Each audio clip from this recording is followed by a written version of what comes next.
folks, I don't know if you can see me. Bev here from Half Acre Homestead.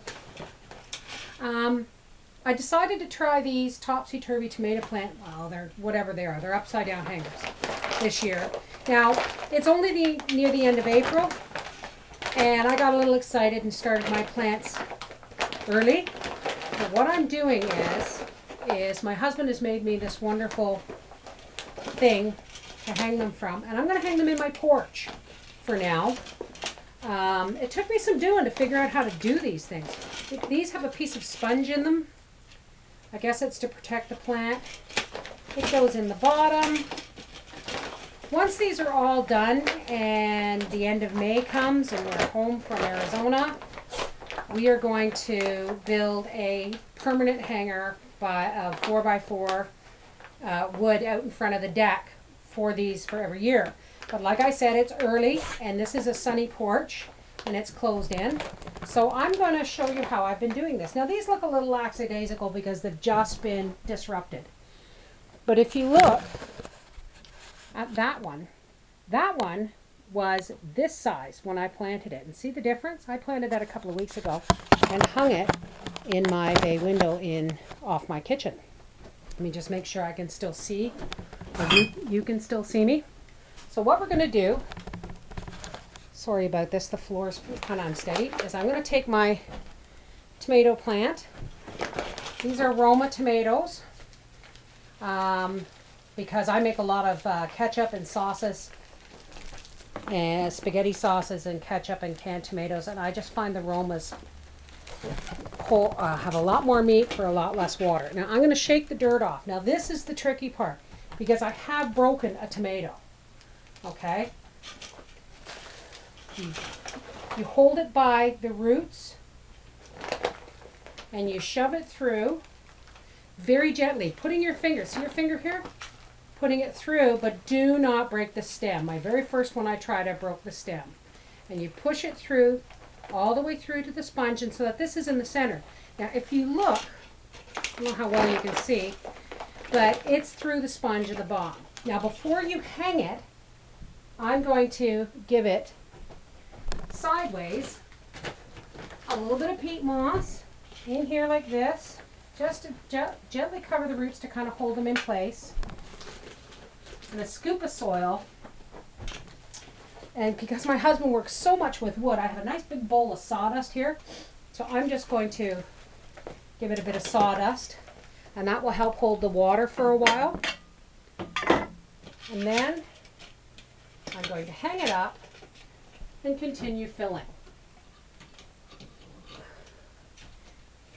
There we go. We pull this down, get it nice and straight. Now if this little guy doesn't look too happy, but give him about 24 hours. Give them about 24 hours and they just love it. Now, I am not certified organic, but I like these because they are made from recycled plastic. And my tomatoes are just whatever tomato seed I bought at the dollar store. You can rest assured that next year I will plant heritage seeds and I will start them. I have never had luck starting tomato plants in the house. They've always died. So I've been really, really careful this year. Now, I've just got plain black soil. Every once in a while I throw a little bit of sawdust in there and it kind of gives it a mulch and water retention. A little bit of peat moss. But the peat moss and the sawdust can't be any more than 1/4 of your soil mix. And here I have Mike, approved for organic production by Vegetable Food. When it comes, I said I'm not certified organic. I'm going to give this guy a handful of this into the soil. But when it comes to fertilizers and pesticide protection or pest protection, I go 100% organic. I don't put any chemicals in my soil that if I can help it.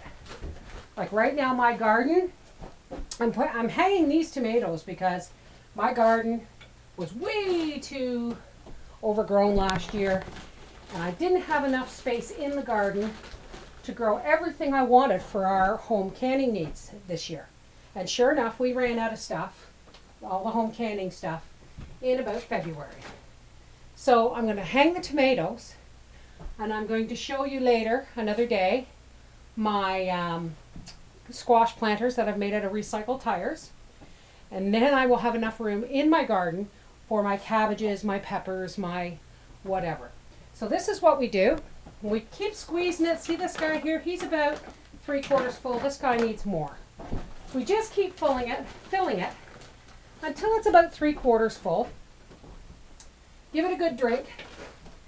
And you'll find as the plants grow, the earth will pack down, and you may need to add a little bit more peat moss and soil, and give it, give it a bit of vegetable, organic, certified organic vegetable fertilizer, or make your own.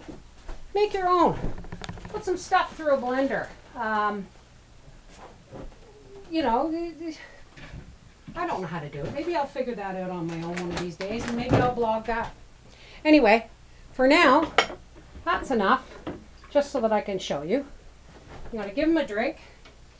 Obviously, it's going to drip through at this point because there's not enough soil in there to catch all the water. But the roots have had a shock, so you want to give them a little drink to get over it, to let them know you're not neglecting them. Here is the lid, and he goes on, and I'm not going to do it because I'm not finished filling it, but here's my hanging tomato plants. And great space savers. There's the first one I tried, and he looked like that when I started, so you can see how well they do. But I think these are great space savers if you can find a place for them. These are for the people who don't have a big enough garden to plant everything they're going to need for the year in it. Try these. Anyway, I will keep you posted with a video later on. Oh, and look, I got to show you. I have bought some blackcurrant bushes. They've already started. I can't plant them yet. They came out like that, so I don't want to kill them by putting them in the garden too soon. But they're going to go at the back of the garden, and I'm so very excited. Anyway, folks, Bev from Half Acre Homestead, how to plant hanging tomatoes. Later!